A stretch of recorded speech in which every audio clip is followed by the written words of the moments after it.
Coach, today you faced the leader of the Lithuanian highest league. How would you claim about Panevėžio's game this season? What are the strengths of this team and what do they prove today against your team?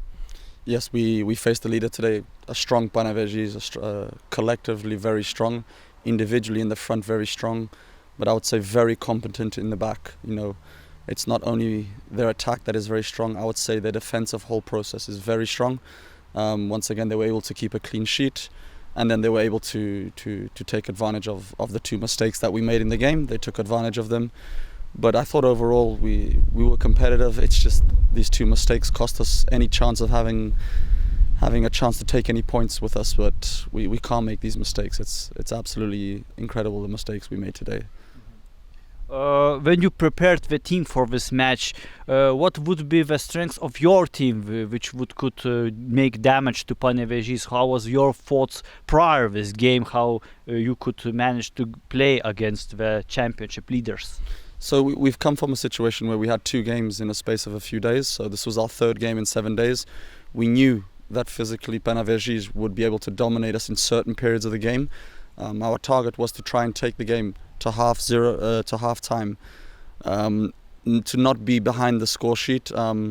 Unfortunately, they scored the goal the way they did, which was very difficult on a set piece, which we've been good on the last 2-3 games. We've been good on our defensive set pieces. Today we weren't so competent, and that was the way that Panevėžys was able to open up the game, was from a simple set piece.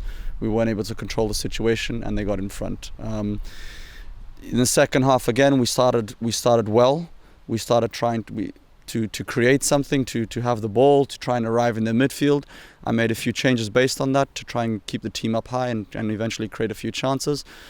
And then the second goal just throws the whole game down the drain for us. It's a soft ball over the top, not enough communication, not enough controlling the depth, and the mistake happens, and they finish off the game in that moment. Now we have a short break due to national team performance at European qualification games. Of course, it's also an opportunity to speak with the teammates, to speak with the club hierarchy, and what would be the conclusions before the returning of this final phase of the championship. 7 games left, so what is the final aim of the club? How would you approach that? Look, right now the priority is definitely to do what you said, which is recover the players physically, because we've had a big load this week. To recover them physically and mentally and emotionally, because it's been a hard 6-7 games that we've had now. I mean, we've just fell short on every game, so it's been difficult, especially emotionally and mentally for the players. So we need to recover them in that aspect firstly, and then secondly we need to prepare, look forward, see what the situation is now. We've got a few players going to the national team under 21s as well, so we need to prepare based on that. And then just try and recover the players as quickly as possible, in all ways possible, for an up-and-coming game, which is Žalgiris here.